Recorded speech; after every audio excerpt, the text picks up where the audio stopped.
আসসালামু আলাইকুম। আপনারা জানেন iCloud bypass, Tecno MDM lock. তো এই কাজগুলা আমি ডাইরেক্টলি সার্ভার থেকে করি। আপনারা যারা এই কাজগুলা আমার থেকে খুলতে চান বা এই কাজগুলো আমাকে দিয়ে করাতে চান, আমি খুব সহজে অল্প সময়ের মাধ্যমে আপনাদেরকে এই কাজগুলা করে দেব। বা এই মুহূর্তে আমি যদি আমার পিসিতে বা আমার সার্ভারের মধ্যে যদি দেখাই, দেখুন এখানের মধ্যে আহ, একটা প্রসেসিং হচ্ছে গিয়ে আইফোন 7 প্লাস। তারপর এখানের মধ্যে এমডিএম লক, এখানের মধ্যে প্রসেসিং আছে। আমি আপনাদেরকে যদি দেখাই, এখানে এই প্রত্যেক কাজগুলা আমরা খুব সহজভাবে, আপনাদের খুব দ্রুতভাবে আমরা যেভাবে পারি আপনাদেরকে প্রত্যেকটা কাজই আমরা করে দেওয়ার জন্য চেষ্টা করি।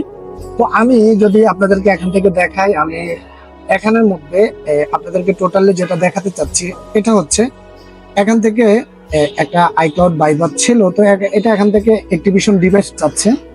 তো আমরা এখান থেকে আবারও আমাদের সার্ভারে চলে যাব। সার্ভারে চলে যাওয়ার পর দেখুন এখান থেকে আমি যেই এখান থেকে 7 প্লাস বলেছিলাম, এখান থেকে এই মুহূর্তে আহ, এখনো এখানের মধ্যে রয়েছে। তো আপনারা যারা চাচ্ছেন আমাদের থেকে এই কাজগুলো করা, এই মুহূর্তে এখানের মধ্যে জাস্ট অ্যাক্টিভেশন ডিভাইস দিব। অ্যাক্টিভেশনের মধ্যে ক্লিক করব। আমি যদি আপনাদেরকে দেখাই, এখানের মধ্যে জাস্ট অ্যাক্টিভেশনের মধ্যে ক্লিক করলাম, তার সাথে সাথে আইক্লাউড এখান থেকে আমাদের বাইপাস কমপ্লিট হয়ে গিয়েছে।